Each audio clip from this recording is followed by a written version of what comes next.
जियो financial में भी तेजी है। हालांकि ये स्तर आप पहले देख चुके हैं। 350 रुपए वाला भाव है फिलहाल शेयर का। ब्लैक रॉक को स्पॉन्सरशिप के लिए सेबी से मंजूरी मिली है। हालांकि ये खबर पुरानी है, पहले आ चुकी थी, लेकिन सेबी से ये मंजूरी आई है। ये नई चीज है। म्यूचुअल फंड कारोबार करने के लिए जियो फाइनेंशियल ने ये ज्वाइंट वेंचर किया था। लेकिन निश्चित तौर पर कोई भी अगर पॉजिटिव डेवलपमेंट होता है जियो फाइनेंशियल को लेकर तो बाजार उसको पॉजिटिवली रेट करेगा उस पर। गुरान सर, जियो फाइनेंशियल 350 रुपए, क्या ये एंट्री पॉइंट है? किसी को अगर मान लीजिए नजरिया थोड़ा लंबा रखना है, साल भर 2 साल का, फिर टारगेट क्या हो जाएंगे यहां से? 414 415 के लक्ष्यांक है अभिषेक, फिलहाल जो हमने निर्धारित किए हैं जियो फाइनेंशियल सर्विसेज पर। क्या ये सही समय है निवेश करने के लिए? तो इसका उत्तर तो मैं नहीं दे सकता हूं, क्योंकि मैं ऐसा कोई पंडित नहीं हूं जो समय और भाव को ज्यादा ध्यान देता है।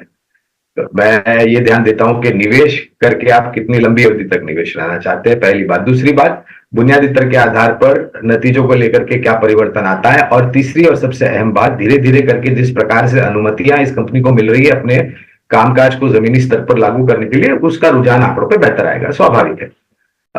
तो हमें लग रहा है कि अगर आप पहले देखिए, अगर आपके पास 1-2 साल की समय सीमा है और दूसरी बात जोखिम झेलने की क्षमता है, तो पूरी ताकत लगा करके इस स्तर पर निवेश कीजिए। और अगर आपके पास जोखिम झेलने की क्षमता कम है, आपको ऐसा अभी भी असमंजस परिस्थिति में कि बाजार में क्या होगा, खाड़ी में क्या होगा, ईरान क्या करेगा, इजराइल क्या करेगा, हमास क्या करेगा, लेबनान क्या करेगा, वगैरह वगैरह, तो अगर आपके पास वैसी विचारधारा और जोखिम कर रहे हैं तो इस स्तर पर 25-30% जो भी निवेश लायक पूंजी है वो लगाएं।